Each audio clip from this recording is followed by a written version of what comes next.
మందారసత్ప్రదాయిని విశాలాక్షి సనాథాయ విశ్వనాథాయ మంగళం. శ్రీమంద్రమారమణ గోవిందో హరి నమః పార్వతీపతయే.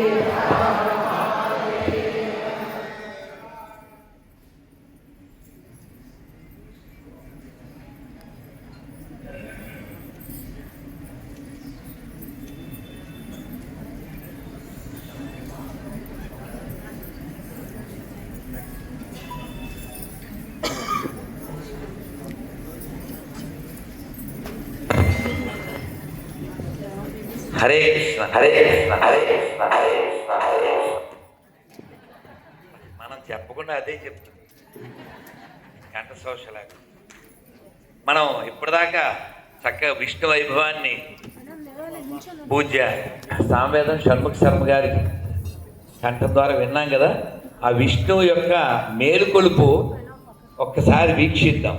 ఇది ప్రోమో అండి, 15 నిమిషాలు తర్వాత మొత్తం విడుదలవుతుంది. ఇప్పుడు ఆ ఒక్క నిమిషం అది వీక్షిద్దాం వారి చేతుల మీదుగా. అందరూ దయచేసి కూర్చోవాలండి.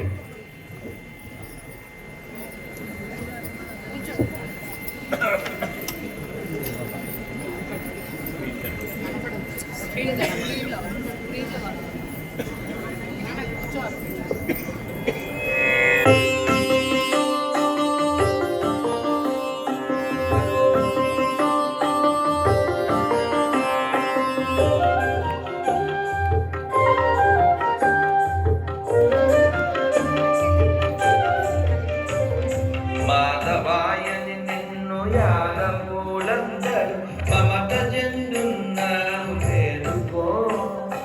చల్లని చూపుల చల్లని నాము చల్లని నా స్వామి మేలుకో. కృష్ణ మేలుకో.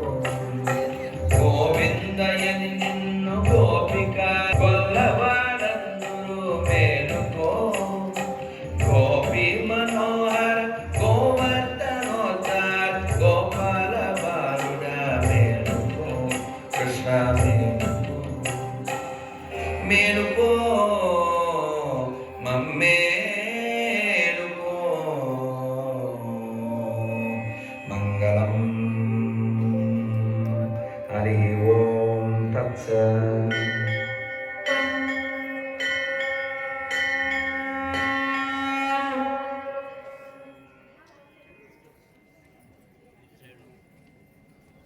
కృష్ణ కృష్ణ కృష్ణ హరే హరే హరే రామ హరే రామ రామ రామ హరే హరే.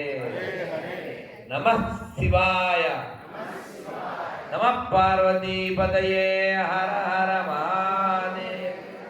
అదేదో టెక్నికల్ ప్రాబ్లం, రేపు ప్రయత్నం. ఇప్పుడు ఏమైనా వస్తే పెట్టండి.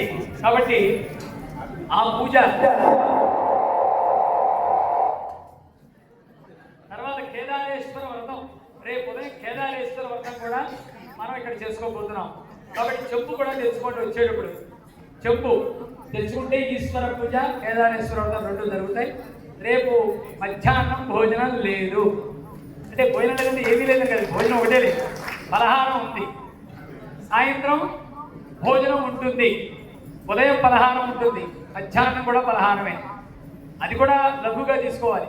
పూర్వం సామి చేసేవారు ఉపవాసం పేరు ఉప్పుడు పెట్టి సేరు అని. అలా కాకుండా ఇక లఘుగా మధ్యాహ్నం తీసుకుని సాయంత్రం ప్రదోషకాలంలో వీలైతే మనం ఒక దీపారాధన అక్కడ గంగ ఒడ్డున చేసుకోవడానికి అడుగుదాం పర్మిషన్. వీలైతే కార్తీక సోమవారం కాబట్టి ఇప్పుడే చెప్పారు గురువుగారు, దీపం పెట్టుకుని నమస్కారం చేద్దాం ఇక్కడ విశ్వనాథులు ఎదురుకుండా ఆ మందిరం దగ్గర. కాబట్టి రేపు ఉదయం అందరూ శోభాయాత్రకి అందరూ రండి. ఋగ్వేద రథం, యజుర్వేద రథం, సామవేద రథం, అధర్వవేద రథం, పురాణ ఇతిహాస సమస్త వాంగ్మయ రథం, అన్ని పుస్తకాలు దాని మీద పెట్టి పూజ చేసి ఊరేగిస్తాం. మీ దగ్గర పుస్తకాలు ఇచ్చిన అంటే తీసుకొచ్చేయండి. రేపు తలంబరాల బియ్యం, తలంబరాల కోసం తెచ్చిన ముత్యాలు ఏమైనా ఉంటే రేపు ఉదయం చెప్పండి, వెంకటేశ్వరం ఉపయోగిద్దాం. ఇప్పుడు శివపార్వతుల యొక్క కళ్యాణం ఉంది. విశాలాక్షి అమ్మవారి దగ్గర నుంచి మనం పార్వతీదేవిని తీసుకొస్తాం. అక్కడి నుంచి మన ఇంట్లో చూడండి, పొట్టలో పెట్టుకుని ఆడపిల్లని తీసుకొస్తారు లక్ష్మీదేవి లాగా. అలాగే ఇవాళ చక్కగా అమ్మవారిని ఇక్కడ పక్కనే కాబట్టి విశాలాక్షి ఇలా మనం మంగళ వాయిద్యంతో జ్యోతులు పెట్టుకుని అమ్మవారిని తీసుకొస్తాం మాంగళ్య ధారణప్పుడు. కాబట్టి ఒక 10 నిమిషాల్లో గురువు గారు వెళ్ళిన వెంటనే ఈ యొక్క కార్యక్రమం ప్రారంభమవుతుంది. కళ్యాణానికి కూర్చునే దంపతులు శ్రీ చల్లా ధనంజయ్ గారు మరియు ప్రసాద్ గారి దంపతులు మరియు అంగరాజు గారు